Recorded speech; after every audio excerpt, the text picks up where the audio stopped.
네, 오늘 우리에게 주실 하나님 말씀은 누가복음 강의 잠깐 멈추고 구약성경 사무엘하 보겠습니다. 구약성경 사무엘하 6장 13절 14절입니다. 제가 왜 누가복음 하다가 갑자기 누가복음 멈추고 이제 본문을 바꿨냐면은, 원래 이제 우리가 코로나 시간 동안에 그 온라인 예배를 드리다가 이제 오프라인 예배로 전환되면서 그 예배에 대한 태도나 자세가 굉장히 흐트러진 모습을 이제 초창기 많이 보게 되었습니다. 그래서 한 번은 예배에 대한 자체를 한 주제를 가지고 한번 언급하고 넘어가겠다는 생각을 하고 있었어요. 예배나 주일 성수에 대해서. 그냥 그렇게 생각만 하고 있었는데, 요즘 계속 우리가 송출 문제 때문에 1부 그게 없는데 2부 예배 때 늘 이제 송출이 잘 막 삐걱거려가지고 굉장히 예배 시작할 때 어수선한 게 많이 있었잖아요. 그래서 저도 이제 그걸 느껴오다가 또 지난주에 이제 여러 성도들과 그런 얘기를 하다가 안 되겠다. 예배에 대해서 우리가 다시 한번 새로운 마음을 가지고 우리가 그 자세와 태도를 가지고 예배에 임해야겠다. 이제 그렇게 마음을 갖게 되었고, 그래서 이제 이렇게 오프라인으로 전환하면서 예배에 대해서 한번 언급하고자 했던 이제 그 마음을 이제 다시 가지고 이제 이번 주는 한번 예배에 관한 주의를 가지고 말씀 나누겠다. 그래서 이제 오늘 본문을 선택하게 되었습니다. 오늘 본문은 특별히 이제 예배에 대한 것 중에서도 예배에 대한 태도나 본질보다는 태도나 자세에 대해서 나오고 있는 건데, 우리가 직접적으로 태도 자세에 들어가기 전에 그 전에 늘 살펴왔지만은 예배의 본질과 예배의 정의가 무엇인지를 한번 짚고 넘어가고자 합니다. 예배가 무엇입니까? 이게 굉장히 쉬운 것 같은데 주관식으로 답을 하려고 그러면 어려워요. 그렇죠? 예배가 무엇입니까? 아까 일부에도 물어보니까 머뭇머뭇해요. 일단 예배라는 거에 한자적인 의미로 생각한다면 예를 가지고 경배한다는 얘기예요. 거기에 경배한다는 얘기는 엎드리다, 절하다, 그 얘기 있단 말이에요. 그러니까 절한다는 얘기 뭐냐면은 지금 예배하고 있는 대상이 절대적인 분, 존엄한 분, 내가 경외하는 분, 대상이 그런 분이기 때문에 완전히 엎드려가지고 그분께 예와 경외감을 표하는 게 예배입니다. 그러니까 이제 우리 기독교에서는 하나님이지만은 예배라는 거는 그 정의를 가지고 한다면은 우리만 아니라 이슬람교도 불교도 원래 불교가 부처가 신은 아닌데 부처를 신으로 믿는 사람은 예불 그래요. 부처한테 예배를 드린다. 그러니까 어떤 신적인 존재를 대상으로 해서 뭔가 예를 표할 땐 다 경배 예배라고 표현합니다. 그러나 특별히 우리 기독교가 말하는 그 예배 대상은 우주 만물을 지으신 창조주 하나님이에요. 그래서 다른 어떤 종교보다도 그 예배의 이 강도가 굉장히 강합니다. 그래서 구약 성경과 신약 성경을 통틀어서 늘 얘기하는 것들이 뭐냐? 우리를 하나님이 부르신 목적, 왜 구원시켰냐? 그 이유를 말할 때 너희로 하여금 하나님의 이름을 찬양하게 하려 합니다. 나를 경배케 하려 합니다. 나를 예배케 하려 합니다. 이런 식으로 성경이 계속 얘기해요.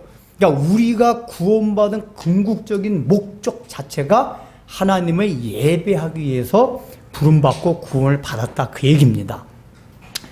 그래서 이제 그런 첫 번째 정의 말한다면 바로 하나님의 신적인 우주 만물 지으신 거룩하신 창조주 하나님을 향하여 경외의 가짐을 가지고 우린 피조물이기 때문에 제한된 존재이기 때문에 완전히 엎드려서 납작하게 그분을 경외하는 마음을 대하는 거, 이게 예배입니다. 그런데 이제 두 번째 또 정의가 있습니다.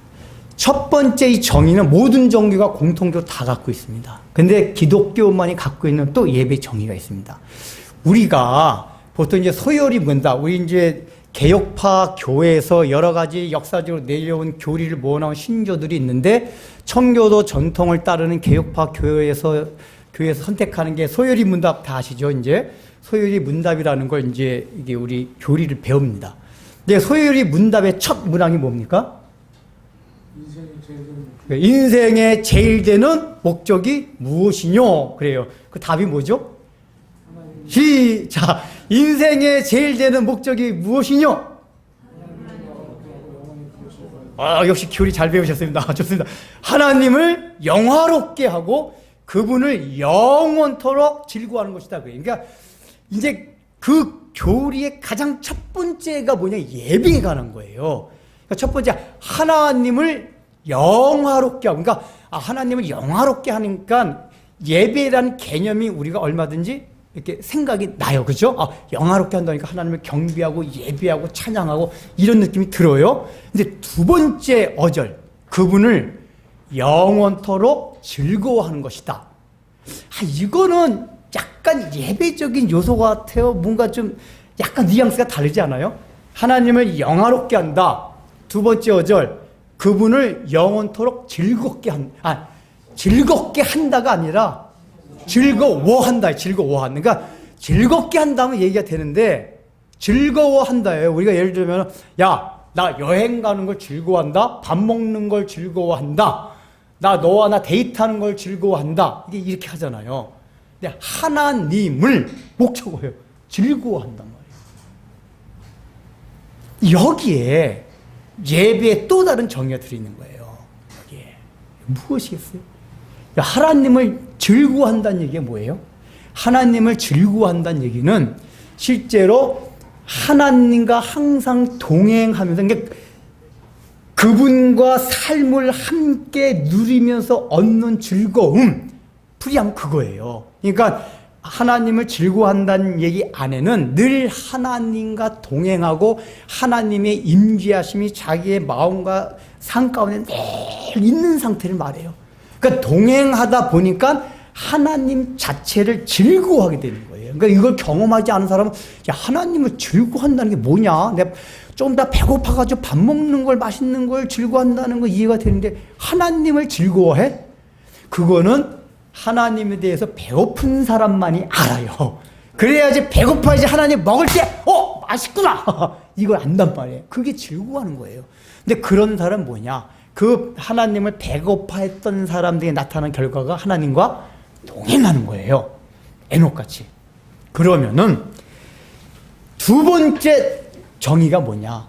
실제로 성경을 다 보면은 하나님이 우리로 하여금 구원받게 하신 목적 자체가 두 번째 아까 말한 요소, 하나님을 즐거워하는 거, 그것도 성경 곳곳에 많이 표현되어 있습니다. 그러면 이게 바로 예배의 한 정의다, 그 얘기예요. 그 왜 예배 정의냐? 자, 여러분 이제 구체적으로 설명드리겠습니다. 구약에 오늘날에 드리는 예배와 똑같은 게 뭡니까? 제사제도예요. 근데 여러분, 제사제도가 뭐죠? 짐승을 잡아가지고 죽이는 거, 희생 잡아가지고 죽이는 게 일단 제사제도란 말이에요. 근데 거기 제사제도에서 우리가 오늘날 얘기하는 예배같이 하나님 찬양하고 경배하고 이런 요소가 보여요, 안 보여요? 일단은 첫 번째 떠오르는 이미지는 제사제도에서는 오늘날 우리가 예배 드릴 때 막 찬양 하는 이런 것들이 안 떠올라요. 짐승을 잡아서 죽이고 하는 막 피를 흘리고 피가 낭자하고 이런 이미지가 있단 말이에요. 근데 왜 구약의 제사제도가 예배일까? 그 얘기예요. 여기에 이슬람교나 불교나 다른 종교가 갖지 않는 기독교만 갖는 예배의 두 번째 정의와 의미가 있는 거예요. 그 정의가 뭐냐? 하나님을 만나는 거예요. 하나님을 임재하는 거예요. 그러니까 예배의 사실은 첫 번째보다 더 중요한 정의가 뭐냐면은 하나님을 만난다. 그러니까 하나님을 경배하고, 이거 첫 번째 정의고, 하나님을 만나고 하나님의 임재를 경험하는 것, 이게 기독교만이 갖는 예배의 정의예요. 근데 왜 그게 제사제도가 그 예배가 됐냐? 원래 하나님을 여러분 만날 수가 있습니까? 없습니까? 처음에 아담과 하와는 하나님을 만났어요. 여러분, 에덴 동산이라는 건 죄가 없던 장소였습니다. 죄가 없기 때문에 늘 하나님이 아담 하와와 동행하고 있었어요.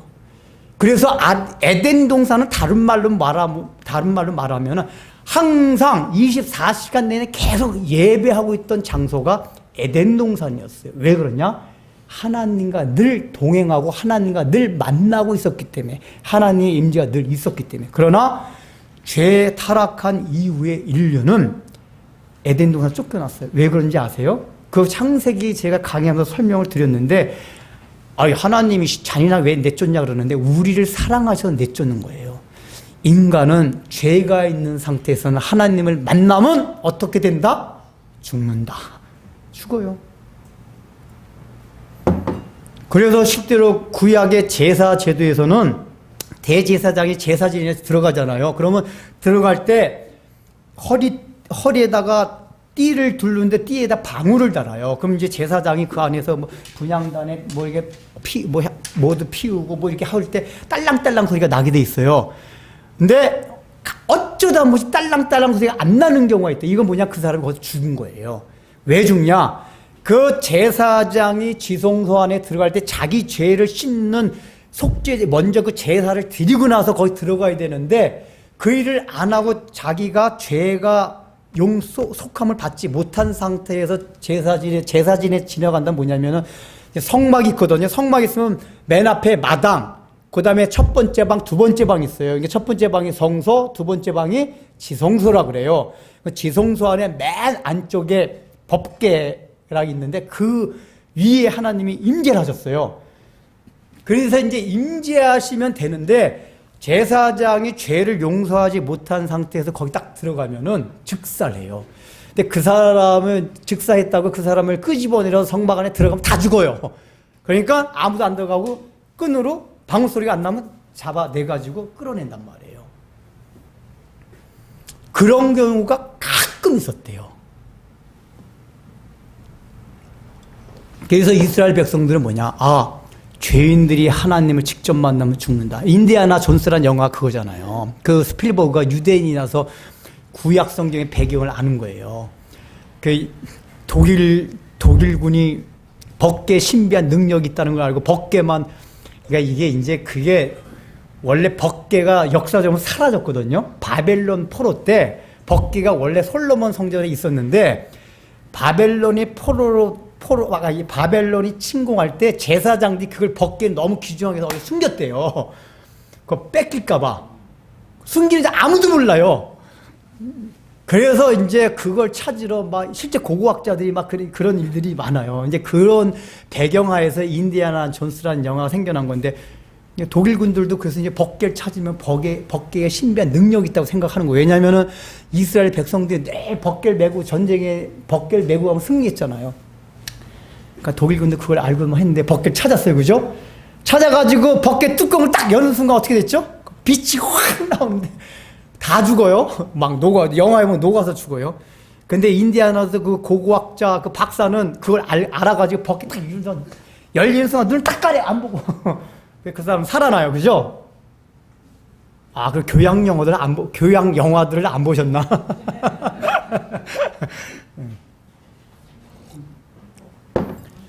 이게 사람은, 여러분이 이걸 생각하면 알아요. 너무 거룩한 사람 앞에 가면 가까이가 힘들어요? 안 힘들어요? 힘들어요. 어릴 때 장로님이 갑자기 생각나는데, 저는 실제 한 번도 그렇게 생각했는데 장로님은 제가 되게 거룩하게 보였대요. 똑같은 또래가 조그맣게 산기도 다니고 그래가지고 장로님은 어디 계라구장 뭐라 그러더라? 전자오락실 갔다가 제 동생을 만났는데, 야야 너 절대 은빈이한테 얘기하지 마. 그리고 장로님이 커서 얘기하는데 제가 되게 부담스러웠대요. 제 동생은 너무 편했대요. 같이 짝짝하고 되는데 얘는 범접하기가 힘든 같은 친구면서도 저는 한 번도 못 느꼈는데, 그러니까 이게 이제 뭐냐, 우리가 그런 것들이 있어요. 이게 실제 저도 어릴 때 경험했는데 너무 이렇게 신령 있는 목사님을 보면은 존경스럽긴 한데 가까이 갈 수가 없어요. 범접하기가 너무 두려워요. 가까이 가면은. 왜냐하면 나는 죄를 너무 많이 짓고 장로님은 저를 그렇게 생각하지만 저는 또 그 신령한 목사님 생각하면 나 같은 죄인이, 이게 죄 많은 인간이 저 목사님 앞에 가면 두려워, 진짜 두려운 마음이 있었거든요. 이게 우리 인간끼리도 그런데 하나님을 할 때 엄청나게 두려운 마음이 드는 거예요. 그게 아주 극명하게 딱 결과가 나타나게 되면 죽음이란 말이에요. 즉살당해요. 그래서 라피디 그런 얘기 잘했잖아요. 하나님을 보여달래. 내가 하나님 믿겠다 그러면은 랍비이 그랬잖아. 야, 너 한번 저 태양을 직접 눈으로 바라봐라. 여러분, 태양을 바라볼 수 있습니까? 이 전구도 못 보겠어요. 태양을 눈으로 그대로 보면 어떻게 되죠? 실명돼요. 그 랍비가 못 보겠습니다. 야, 너 하나님이 만든 피조물 중에 하나인 태양도 바라보지 못하면서 태양을 보면 실명되지 않냐? 하나님을 보여달라고? 하나님 너 보면 죽어. 그게 사실이에요. 그래서 하나님이 우리한테 직접 안 나타나는 거예요. 우리 사랑. 아유, 하나님 계시단 한번 보여주세요. 널 사랑해서 내가 안 나타나. 너 지금 상태에서 내가 나타나면 너 죽는다.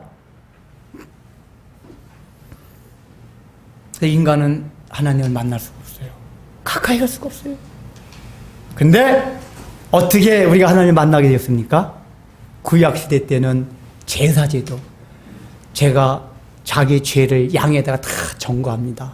그럼 제사장이 이걸 죽여가지고 그 피로 제사를 딱 드리면 하나님께서 알겠다. 내가 양이 너 대신 죽은 거로 생각하고 너의 죄를 잠시 덮어주겠다. 구약에는 용서해주겠다는 말이 아니라 덮어주겠다는 표현이에요. 덮어주겠다. 이게 왜 그러냐? 그게 실제로 이루어진 거는 신약시대 때 예수님이 오셔서 어린 양이 되셔가지고 우리의 죄를 대신 짊어지시고 죽음으로써 우리 죄가 실제적으로 용서를 받은 거예요. 그래서 그때는 다 덮었다 그래요. 덮었어요. 그래서 그 용서함 받은 게 이제 확인이 되면은 지성소 안에 법궤가 있다 그랬잖아요. 하나님이 불기둥으로 임재를 하세요. 구름이나 구름기둥이나 불기둥 임재를 하세요. 그럼 바깥에 있던 백성들이 그걸 보고 와, 우리 죄가 용서함 받았다. 이제 제사장이 나오거든요. 일단 제사장이 나와요. 그럼 제사장이 하나님께서 제단의 법궤에 임재하셨습니다 하고 한번 설명드렸잖아요. 빵빠레 제가 누가복음 설명했죠. 막 나팔 불고 딱 나팔 불면서 우리의 죄 사함을 다 받았습니다 하고서 그때부터 우리가 오늘날 같은 예배와 같이 하나님을 찬양하고 죄 용서함에 대한 감격을 노래하고 하는 이게 하게 된단 말이에요. 근데 요 전에 과정에서 뭐가 있었냐? 제사가 있었단 말이에요. 그게 뭐냐? 예수 그리스도의 피 공로로 우리가 죄를 용서함 받았기 때문에 하나님이 만나면 죽게 되어 있는데 제사장이 하나님이 임재함을 보고도 죽지 않고 나왔어요. 이 은혜를 받게 되었다 그 얘기예요. 그래서 그 제사 중에서 가장 중요한 게 하나님을 만나게 되었다. 예배라는 건 뭐냐? 하나님을 만나는 경험이에요. 하나님의 임재를 체험하는 거예요.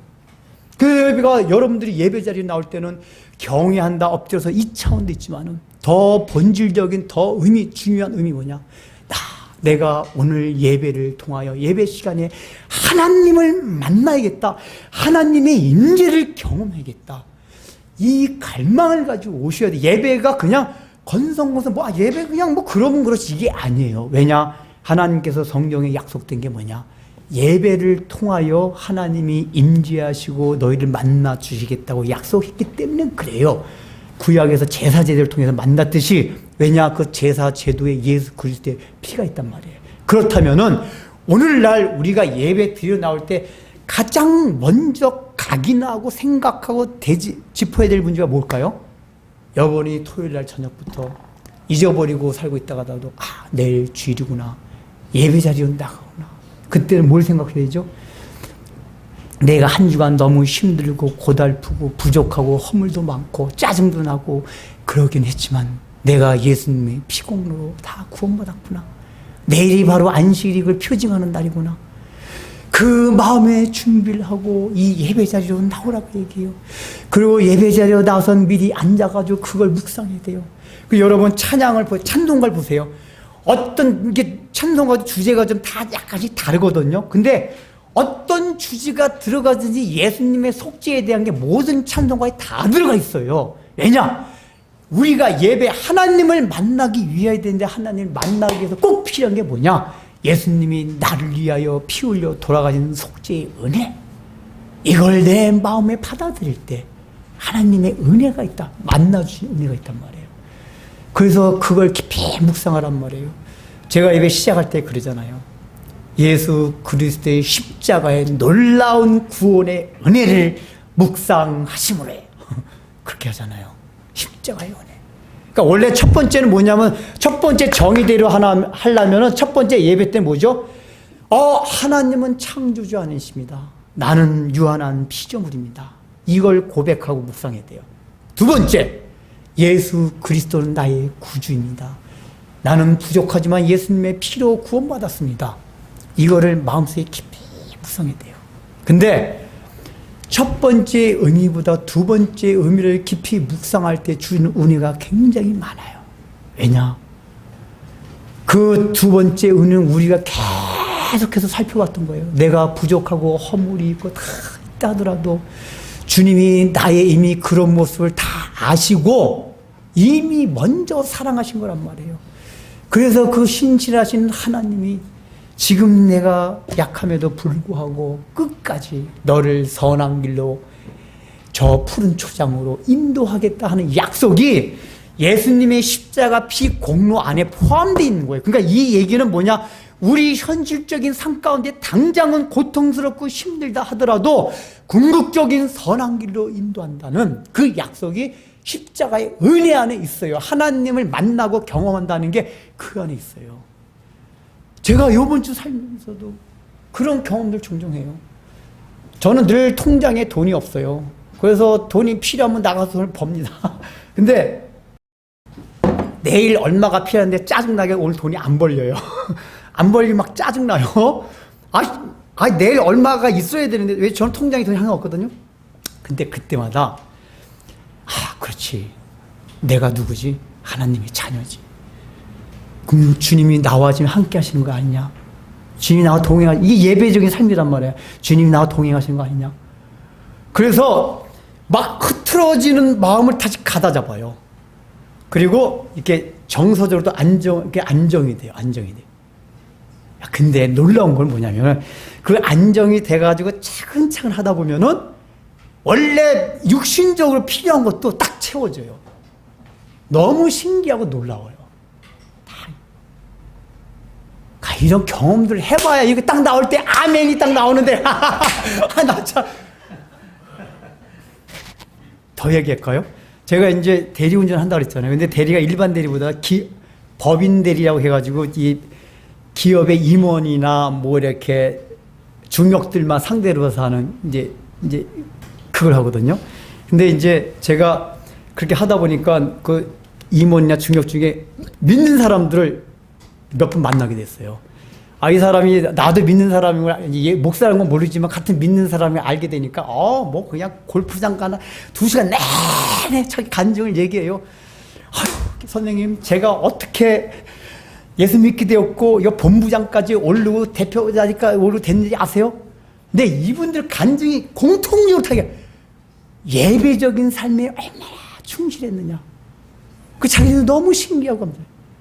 저는 사실 오늘 성경 본문 끝 읽지 않았죠. 뒤에도 나오는데 다윗이 예배를 잘 드리니까 하나님이 축복 복을 내리시는 게 14절 뒤에 나오거든요. 사실은 이게 원래 이건 설교 생각 안 했던 건데 튀어나와서 하는 건데 이게 뭐냐? 제가 이제 그분들 얘기 들으면서 뭐냐면은 저는 사실 우리 신앙의 본질이 이 땅을 살아가면서 육신적으로 잘 먹고 잘 사는 게 본질이 아니기 때문에 그런 설교를 안 했잖아요. 그러니까 저는 늘 설교하는 게 99.9% 맞는 게 아니라 100% 딱 들어맞는 것만 설교하는 거예요. 원리만. 근데 우리 삶에서 늘 경험되는 것들은 뭐냐면은 제가 이제 그 운전하면서 그분들과 대화 나누는 것도 그거예요. 예배적인 삶에 정말 충실해서 사는 사람들이 보면은 육신적으로도 하나님이 승진시켜주고 좋은 대학 가게 하고 좋은 배우자 만나게 하고 갑자기 사업 망하려다가 갑자기 어떻게 기적적으로 사업이 다시 회생하게 되고 이런 기가 막히게 제가 엄청난 간증을 들었다. 이분이 너무 재밌대요. 기사분이 믿는 분에서 자기 내내 이렇게 기사분하고 1시간 내내 떠드는 한 분은 사랑의 권사님, 저 순복음교회 권사님 너무 재밌어요. 얘기하죠. 안 믿는 사람한테 전도하고 믿는 사람한테 간증을 들으면 은혜를 받아요. 그렇습니까? 아멘입니다. 저도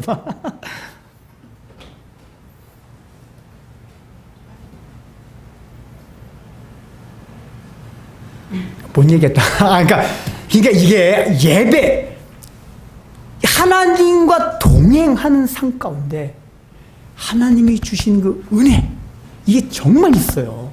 저도 경험한 얘기를 했잖아요. 이번 주도 막 있었고. 그래서 찬송하면서 눈물이 나온단 말이에요. 그런 걸 경험하게 되면 눈물이 나와요. 이게 지식이 아니라 막 피부로 왔다니까. 제가 그 전에 막 그런 제 초대교회에 우리 개척 초기 때 그런 얘기 말씀드렸잖아요. 여러분이 제 설교 내용에 은혜 받길 원하는 게 아니라 저는 여러분이 저의 삶을 보고 은혜 받길 원합니다. 아, 그거 기억 안 나세요? 설교는 얼마든지 막 구성하면 잘할 수가 있어요. 그래서 제 얘기를 많이 하잖아요. 제가 자꾸만 봐라, 내가 부족해도 이렇게 하나님이 나와 함께 하신다. 믿으라. 이거 멀리 저 미국의 뭐 링컨 대통령이 이게 아니라 여러분 앞에 있는 제가 어저께 요번 주에 이렇게 하나님을 경험했습니다.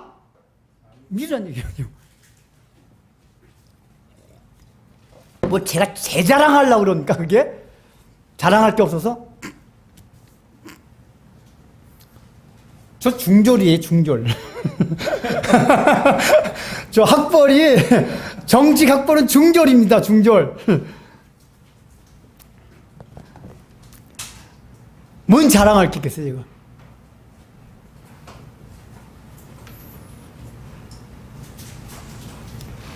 아, 그래서 예배의 그 기독교의 예배 두 번째 정의, 십자가의 은혜. 그걸 통해서 하나님을 만난다. 근데 아까 소열이 문답중에서 그분을 즐거워하는 것, 여러분이 하나님을 즐거워하기 위해서는 예수 그리스도의 십자가의 피가 내 마음을 적시지 아니하면 하나님을 즐거워할 수가 없어요. 왜요? 우리는 살아가면서 늘 우리의 부족함이 나타나거든요. 깨지고 넘어지고 의심하고 회의하고 왔다 갔다 그냥 구덩이 들어갔다 나왔다 들어갔다, 이게 우리 인생이에요. 근데 십자가 은혜를 통해서 본 하나님의 그 신실하심, 이게 우리를 붙들어 맬 때 하나님을 즐거워하게 된다, 그 얘기예요.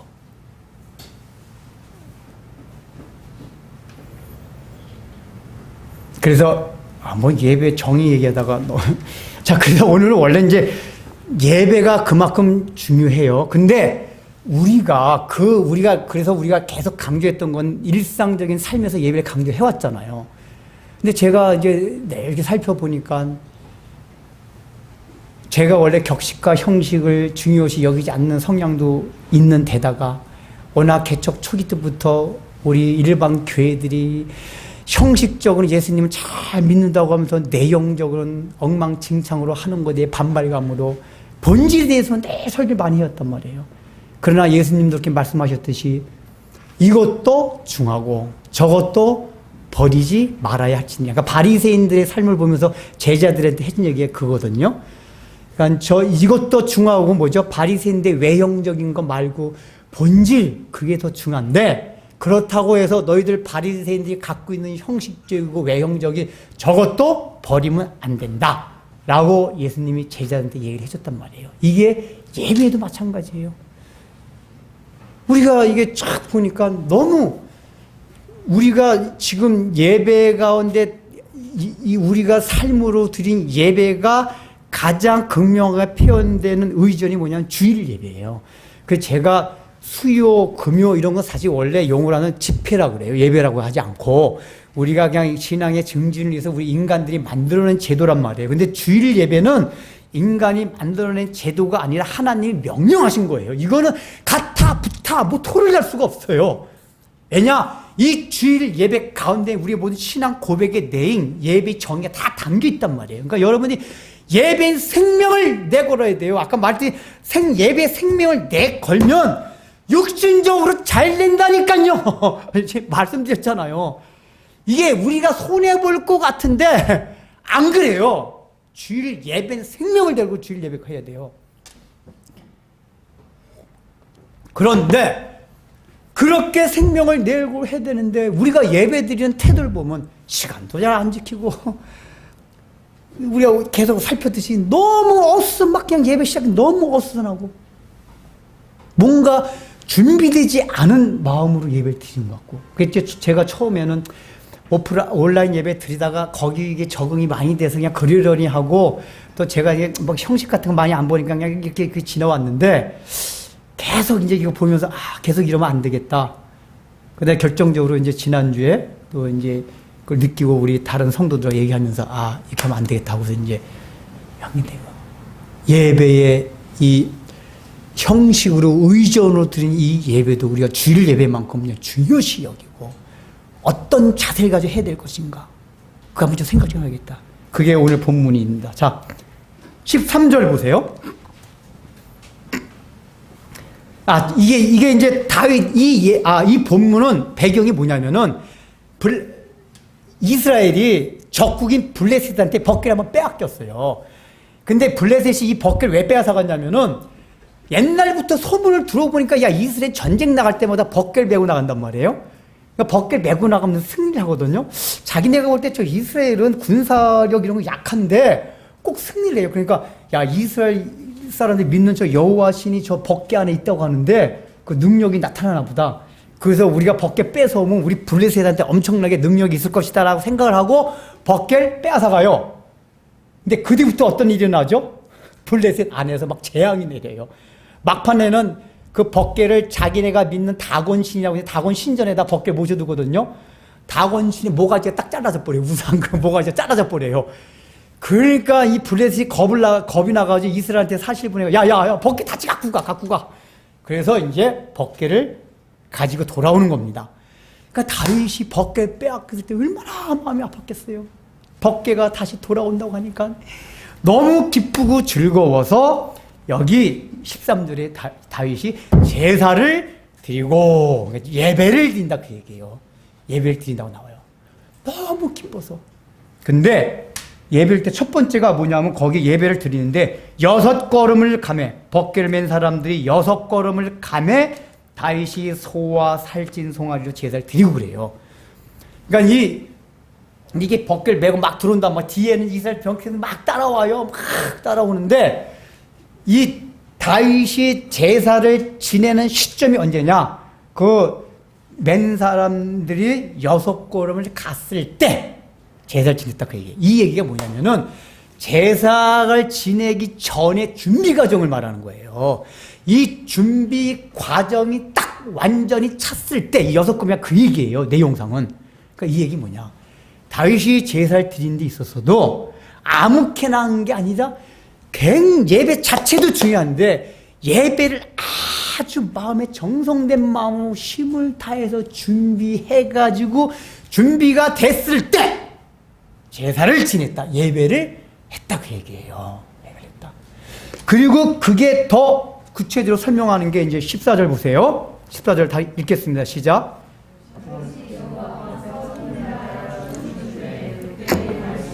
예. 여기서 이제 너무 좋아서 막 춤을 추는데 그 앞에 뭐가 수식어가 붙었죠? 힘을 다해서. 이제 우리가 이제 춤을 춘다고 생각하면은 단순하게 감정적인 이게 업이 돼가지고 춤추는 걸 생각하잖아요. 근데 이 춤을 추게 된 게 다윗이 감정적인 업이 아니라 여기 힘을 다해서 춤을 췄다고 그랬거든요. 여기 힘을 다한다는 얘기는 뜻이 뭐냐? 전 인격을 다해서 그래요. 전 인격. 힘이라는 게 물리적인 힘이 아니라 지성, 감정, 의지, 그 전 인격을 다 동원해서 춤을 췄다 그 얘기예요. 단순하게 감정적으로 막 이렇게 기분이 업이 돼서 했다는 얘기가 아니에요. 생각을 하다 보니까 감정적으로 정서적으로 감격, 기쁨이 넘쳐요. 그래서 하나님 앞에 내가 이 감격이 있는데 이때 뭘 할 것인가? 하나님께 내 기쁨으로 예배를 드려야겠다. 이 의지를 가지고 드렸다 그 얘기예요. 여기엔 뭐냐? 준비된 자세에서 그 다음에 그 자기 전 인격을 그 예배 다 담아가지고 드는 게 있었다 그 얘기예요. 오늘날로 얘기하면 예배 준비도 안 해오면 당연히 준비도 안 해오고 예배에다가 딱 앉았는데 뇌는 집에 어디가 있고 직장에 가 있고 준비 안 되면 당연히 그래요. 이 뭐냐, 준비된 자세 탁 준비도 철저하게 탁 토요일 저녁부터 내일 주일이구나, 예배가 있는 날이구나, 내가 미리미리 가서 예배 준비를 하겠다 이렇게 해오고, 예배 자리에 딱 앉으면 그때부터 생각하고. 뭘 생각하죠? 뭘 생각했을까요? 여기 이제 그걸 보세요. 14절 후반절 읽겠습니다. 그때 시작. 네, 그때 춤을 추는데 무슨 배 에봇을 입었다 그랬어요. 원래 다윗이 왕이잖아요. 그러니까 왕복을 원래 평상시 입고 있단 말이에요. 근데 배옷을 입었다, 배로 된 에봇을 입었다는 얘기, 왕복을 딱 벗고 배 에봇을 입었다는 얘기거든요. 이게 의미하는 게 첫 번째 뭐냐면 자기의 모든 권위를 내려놨다는 얘기 예배드리는데, 일단은 이제 그건 이제 지나가고, 이 배 에봇에 담기는 의미가 있어요. 이 원래 배라는 게, 삼배라는 게 구약성에서 나타낸 두 가지 의미가 있습니다. 첫 번째 뭐냐?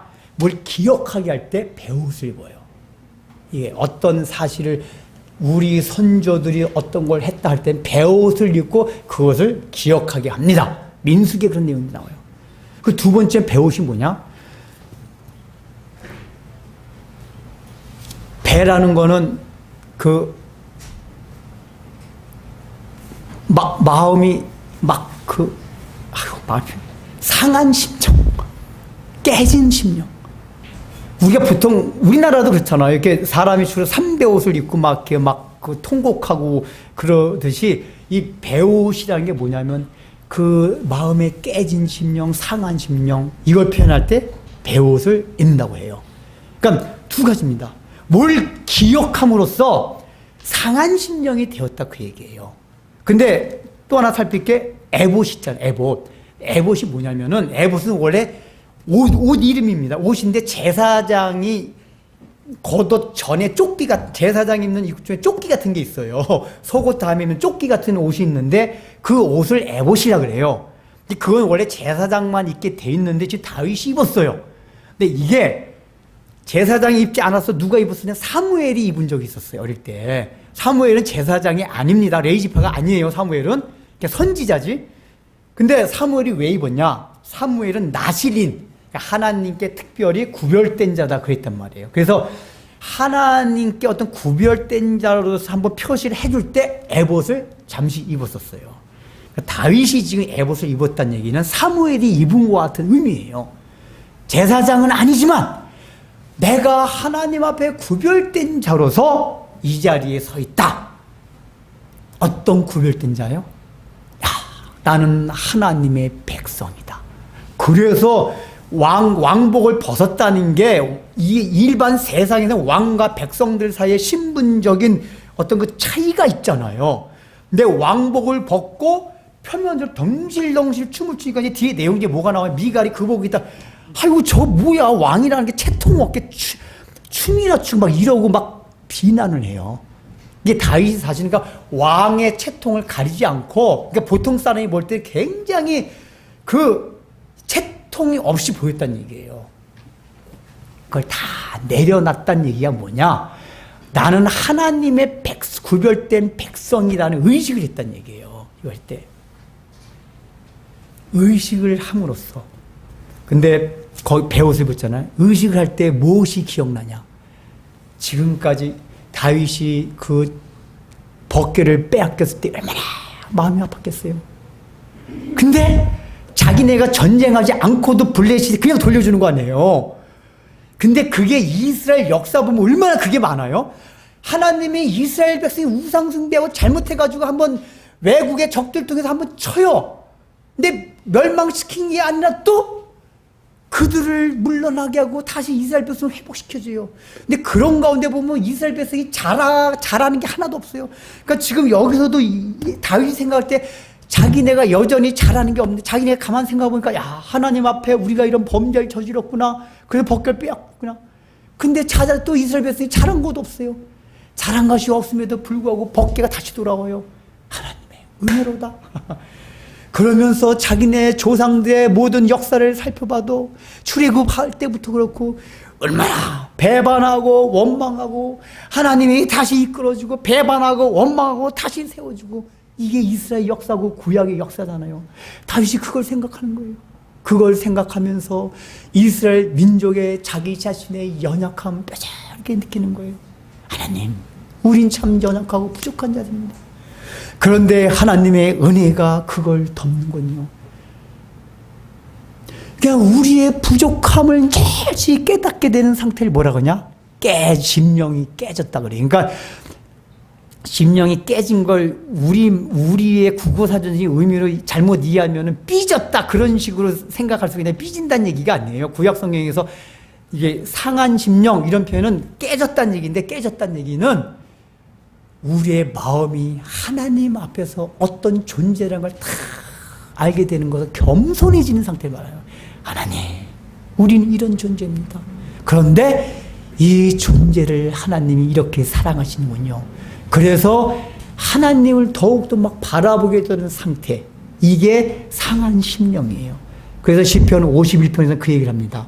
하나님께서 원하시는 제사는 뭐다? 상한 심령이라. 시편 50편에 이렇게 나오잖아요. 상한 심령을 원하신다.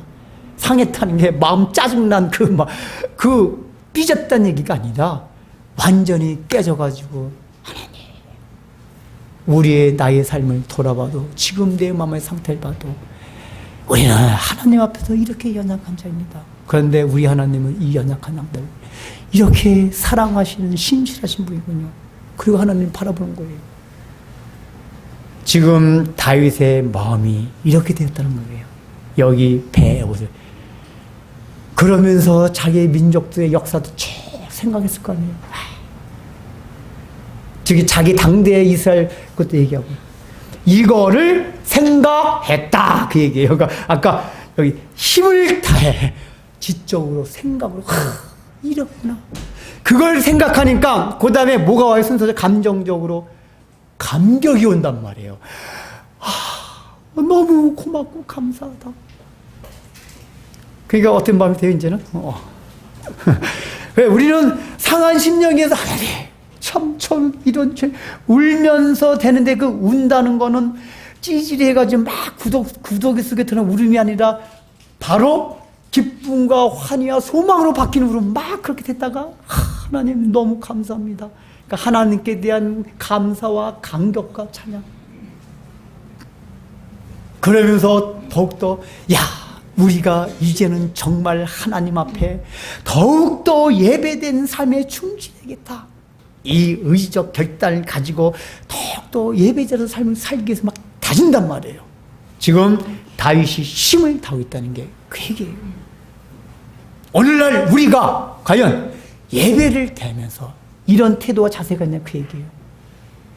여러분 날 주일날 대할 때 아무 생각 없이 주일이네 그러고 오시지 않나요? 적어도 우리들은 토요일은 노는 날이면서도 항상 노는 날은 노는 날이죠.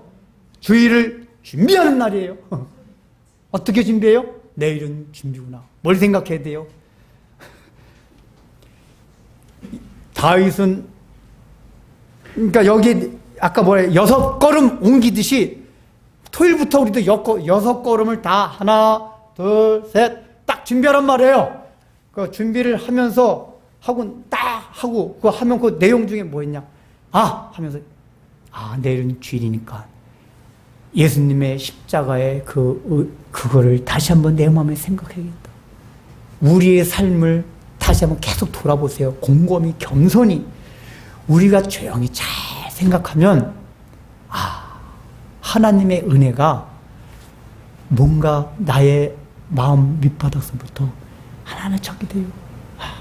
그래, 나는 부족하고 여전히 지금도 7그랑 8그랑 원망도 하고 그렇긴 하지만 우리 주님 바라보고 내일 주일 예배 임하겠다. 감사합니다. 그리고서 주일날이 딱 되면 직장 갈 때보다 더 일찍 일어나서 목사님 주일날이 유일하게 오랜만에 잠잘 수 있는 날. 이것도 이제 경험담인데 우리 이런 경험사 이거 경험을 해봐야 돼. 주일날 그래서 우리 그전에 청년 때 얘기했잖아요. 우리는 안식이 아니라 안심이 왜냐하면 우리 청년 때는 막 저는 그래서 그렇게 안 시키는데 청년이 교사도 하고 성가대도 별별 다 해요. 그러니까 막 중등부, 고등부 교사하면 주일날 아침에 6시까지 와야 돼요. 막 교사 고안점이 되고. 직장은 8시 가는데 주일날은 6시까지 와야 되니까 다 택시 타고 오고. 주일날들은 뭐 전부 그래요. 근데 우리의 간증을 다 들어보면은 하나님은 어떻게 직장 내에서도 못한 것들 하고 필요도 다 저기 채워주시고, 이런 거 경험해봐야 알아. 왜냐하면 주일날 그렇게 하잖아요. 그러니까 육신적으로 막 하가는데 우리 마음 가운데 평안함과 기쁨이 있으면은 실제적으로 원리적으로 뭐 그 육체적인 피로나 어려움을 그게 극복시켜요. 극복. 여러분 가끔가다 제가 아침에 일어나가지고 컨디션이 안 좋을 때가 있거든요. 오늘도 일부 예배 때 목이 좀 쉬어가지고 음향이래. 음성이 잘 안 나왔어요, 고음이. 근데 2부 예배니까 더 잘 와요, 지금. 왜냐면 1부 예배 때 그럼에도 불구하고, 예배, 저는, 하나님, 예배를 삼하고 하나님의 만나기를 간절히 만나는 마음을 하는, 그런 마음으로 예배를 준비하시라고 얘기해요. 그래서 우리 구체적으로 실천상, 토요일부터, 저녁부터 적어도, 딱까지 노시되, 토요일 저녁부터는 내일이 주일구나 많이 준비를 하시고, 그리고 주일 아침 되면 예배 전 한 15분 전까지 나오세요. 좀 15분 전까지. 이게 우리가 이제 참 공간이 하나라서 참 아쉽긴 해요. 저는 그걸 늘 공간의 폭정이라고 얘기를 하는데, 공간이 하나뿐이 없으니까 여기서 교제도 나누고, 보통은 이제 공간이 나눠져 있으면 예배실만 교제에서 교제하다가 예배실은 정숙하게 딱 들어서 예배를 드리는데, 우리는 막 뭐 부엌, 예배실, 교제실이 따로 없으니까 여기 들어와서 교제도 하고 뭐 음식도 먹고 막 예배도 드리다 보니까 이제 공간의 폭정입니다. 그러나 우리의 믿음과 마음은 공간의 폭정을 극복합니다. 그러니까 공간의 폭정을 극복하는 방법은 뭐냐? 15분 전에 나와서 5분 동안 인사도 하고 커피도 마시고 다 하다가 한 10분 전전 10분 전부터는 딱 앉아서 묵상하고 기도하고, 주보도 용좀 그래서 만들었거든요. 제가 이제 기도 제목들을 막 선교사 기도 제목 들었는데 선교사 기도도 안 하잖아요. 그렇죠? 평상시에 선교사 기도도 하고 준비하면서 마음에 좀, 그리고 제일 중요한 거, 하나님 이 예배에 꼭 하나님을 만나게 해주세요. 간절하게 기도해보세요. 다른 거 필요 없어요. 예배라는 건 하나님을 만나야 돼요. 근데 여러분, 하나님을 왜 못 하나님 늘 사실 임재를 하세요. 근데 하나님 만난다는 얘기 뭐냐면 그 임재를 내가 느끼는 걸 만났다 그래요. 임재를 하시는데 왜 하나님을 못 만났냐? 내가 못 느끼면 못 만나는 거예요. 그러니까 똑같은 예배 가운데도 어떤 사람은 만나고 어떤 사람은 못 만납니다. 임재는 다 하셨어요. 우리 모두에. 내가 못 느끼는 거예요. 내가 못 느낀다는 건 그 임재를 느끼지 못할 만한 부정적인 여러 가지 답답한 요소가 많아서 그래요. 그거를 앉아서 묵상하면서 내려놓고 또 내려놓고 기도하고, 하나님 간절한 마음으로 이 시간 은혜를 받게 해주세요. 제가 그전에 눈이 얘기했지만 오늘날에 그런 모습이 사라진 게 너무 안타깝고 아쉬워요. 그전에는 뭐 일반 집회 때도 주일날 되면 하나님 오늘 나 예배 때 하나님을 만나지 못하면 죽겠습니다. 진짜 그렇게 기도하는 사람 많았어요. 막 기도원 올라가도 하나님 이 문제 해결되지 않으면 차라리 죽여주시오. 나 죽기를 각오하고 여기 올라왔습니다. 이렇게 기도하는 사람이 많았어요. 주일날도 하나님 그 은혜라는 것 좀 한번 받아봅시다. 하나님 좀 한번 만나게 해주세요. 그렇게 간절한 마음으로 하나님 한번 만나주세요. 이렇게 준비된 자세로 여러분 예배를 하셨어요. 그런 사람에게 은혜가, 여기 다윗이 6걸음 뗐을 때 제사를 지내고, 그러니까 예배 과정 가운데도 온 힘을 다해서 드리게 되잖아요. 준비부터 있었단 말이에요. 15분 전에 좀 나오세요. 이제 여러분 이게, 그래서 주일날 예배 드리는 자세, 예배 준비하는 자세가 일상적인 모든 삶으로 드리는 예배를 나타낼 수 있는 바로미터예요. 그 한마디만 끝내겠습니다. 그 전에 우리 초창기 때 우리 교회 어떤 한 청년이 왔어요. 우리 교회 처음에 있던 사람은 알 거예요. 이 청년이 오게 된 경위가 참 신기해요. 자기가 기도하는 가운데, 저도 참 기도하는 가운데 하나님이 특이하게 이 진리 몇 개를 가르쳐 주셨대요. 전혀 몰랐는데. 그런 경우는 저도 처음이에요, 그게. 그래서 기도를 많이 하는 청년이었어요. 그래서 다 해가지고 우리를 찾아온 거예요. 그래서 목사님 딱 메시지가 너무 좋고, 목사님 너무 좋습니다. 이 청년이 보니까 근데 거의 예배 시간 30분 전에 항상 오더라고요. 앉는 게 항상 저쪽에 딱 앉았어요. 저기 혜연 엄마 저 옆에. 거기 딱 항상 같은 자리에 딱 앉아가지고 딱 항상 성경 보고 묵상하고 기도하고 있더라고요. 근데 이 청년이 한 달이요, 지연하고 나서 목사님 저 이 교회 그만 나와야 될 것 같습니다. 너무 죄송하고 안타까운데. 그래서 뭐라는지 아세요? 저는 분명히 하나님이 그렇게 계시 여러 가지 기도하는 것에 보여주셔서 분명히 이 교회가 진리를 가는 교회일 것 분명히 그 교회일 텐데 자기들 의아하대. 의아하지만은 자기 이해한다는 게 뭐냐. 자기는 적어도 진리대로 가는 교회 같으면은 모든 삶 가운데 예배적인 삶을 살아갈 것이요. 그렇다면 주일날 예배 때 교인들이 왜 이렇게 늦게 오냐요. 우리 교회는. 여러분 초창기 때 우리 교회 얼마나 늦게 왔어요. 제가 막 어때 짜증낸 적이 있었잖아요. 제발 교회 예배 좀 일찍 와라. 오죽 가면 우리 교회, 우리 개척 초기 때 남해가 그러더라고. 제가 부목사 때 있던 게 그 목사님 진짜 엉터리였거든요. 그럼에도 불구하고 예배 한 20분이 다 왔어요. 그 남해가, 목사님, 우리 교회 왜 이렇게 교인들이 예배 늦게 와요?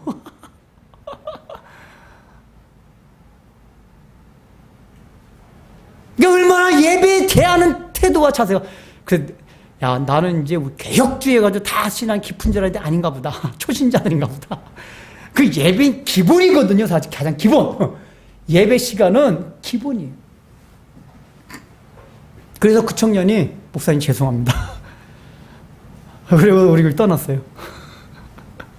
그리고 이제 한동안 이렇게 문자 같은 몇 번 이렇게 주고받다가 이제 저기서 하겠습니다. 물론 그것도 하나님의 섭리 가운데 있었던 거겠지만은 우리 교회가 바깥에 보일 때 얼마나 그 바깥 사람이 볼 때 그렇게 보여줬다는 게 얼마나 사실 부끄러워요. 저도 사실은 어디 교회에 탐방할 때 탐방은 늘 뒤에 앉거든요. 왜 뒤에 앉냐면 이 교회 교인들이 예배 시간에 얼마큼 일찍 나와 이걸 다 봐요, 제가. 그래서 늦게 나오는 교회가 많다 그러면 여기는 교회가 저게 참 저기 하구나.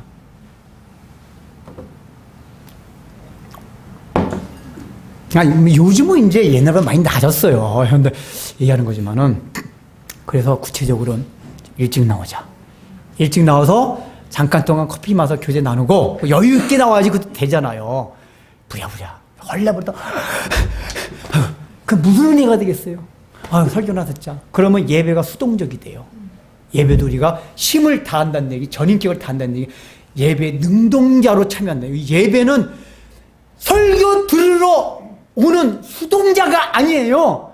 내가 예배를 함께 하는 능동자로서 오는 거란 말이에요. 예배를 함께 하는 거, 함께 드리는 게 제가 저만 예배 드리는 게 아니에요. 다 능동자예요. 수동자로, 설교나 한번 들어보자. 이게 아니에요. 능동자로서. 하나님, 예배 드리겠습니다. 그래야지 찬양도 마음을 다해서 하고, 찬양을 마음을 다해서 하면 제가 그 간증을 들어보니까 그 사랑의 권사님.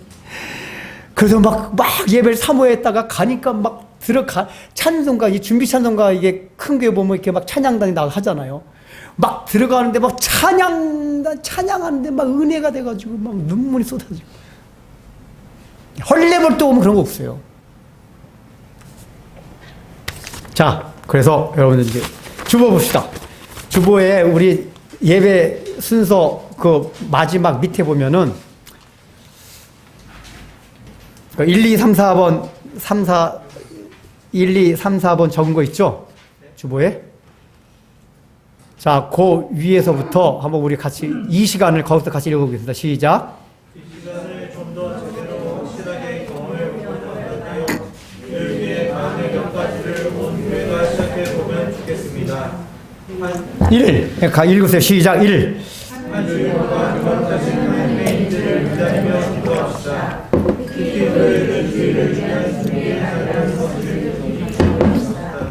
이 주일에는 예배 자리에 15분 일찍 나와서 기도하고 묵상함으로 예배를 준비합시다. 3. 앞자리부터 나와 은혜 받을 준비를 해봅시다. 4. 예배 집중을 방해하는 모든 것을 잠시 내려놓읍시다. 자, 핸드폰은 가지고 오되 예배당에 딱 들어부터 주무에서 집어 광고할 때도 뭐 어디 숲속에 들어가가지고 핸드폰을 잠시 뭐 꺼도 뭐 광고에 그런 거 있던데 잠시 꺼두시면 뭐 예배 드리러 올 때는 핸드폰을 잠시 꺼주셔도 좋습니다. 얘들아 예배 드리러 나올 때는 우리가 그래야지 은혜가 됩니다. 자, 우리가 이제 이런 마음으로 우리가 이제 좀 이렇게 새로운 마음으로 우리가 예배에 준비하고 임하고, 그래서 예배를 통해서 하나님께서 우리에게 주시고자 하는, 이제 사실은 이제 15절 이후부터 다윗에 있었던 복들 내용인데, 그런 복들을 다 경험하는, 체험하는 여러분 되시기를 주의 이름으로 축원합니다. 봉헌 기도합니다. 주님, 하나님을 만나면 즉사할 수밖에 없던 인생들 가운데 우리 주님께서 우리를 위하여 십자가에 못 박혀 피 흘려 돌아가심으로 하나님을 만날 수 있는, 만나도 죽지 않을 뿐만 아니라 하늘에 있는 모든 좋은 것들을 상속받을 수 있는 하나님의 자녀로 삼아주신 그 사랑과 은혜를 인하여 감사하며 주님 앞에 봉헌합니다. 단순하게 물질만을 드리는 것이 아니라 다윗이 예배를 준비하면서 전인격을 다해 예배를 했듯이 우리의 삶 가운데도 늘 하나님의 임재와 하나님의 만남을 갈망함으로써, 그래서 하나님과 늘 동행함으로써 하나님께서 우리에게 주시고자 하는 참으로 숨겨둔 모든 복들을 경험하기를 소망하는 사랑하는 성도들 그 위에 날마다 은혜를 더해 주시어서 우리 성도들이 주님과 함께 걸어가며 주님의 빛 가운데로 걸어감으로써 모든 어둠들이 사라지고 이 세상을 살아가며 내 앞에 닥쳐진 모든 환경과 상황 속에서 분별할 수 있는 능력과 믿음들이 우리의 삶들을 하나님의 인도하신 대로 이끌어 갈 수 있는 그 원동력이 될 수 있는 복들을 저희 모두에게 내려주옵소서. 예수님 이름으로 기도드립니다. 하나님 아버지의 놀라우신 사랑과 성령의 감동과 권면하심이 오늘 이 말씀을 듣고 나도 예배자로서의 삶을 살아가며 또 예배자로 삶을 살아가기 때문에 주일에 있는 이 의전 예배도 충실하게 미리미리 준비하며 또 이 예배를 통해 하나님을 만나고 또 그 만남이 일상 삶 가운데 나에게 큰 복으로 돌아오는 그 은혜를 경험하기를 소망하는 사랑하는 성도들 위에 삶 위에 예부터 영원토록 함께 있을지어다.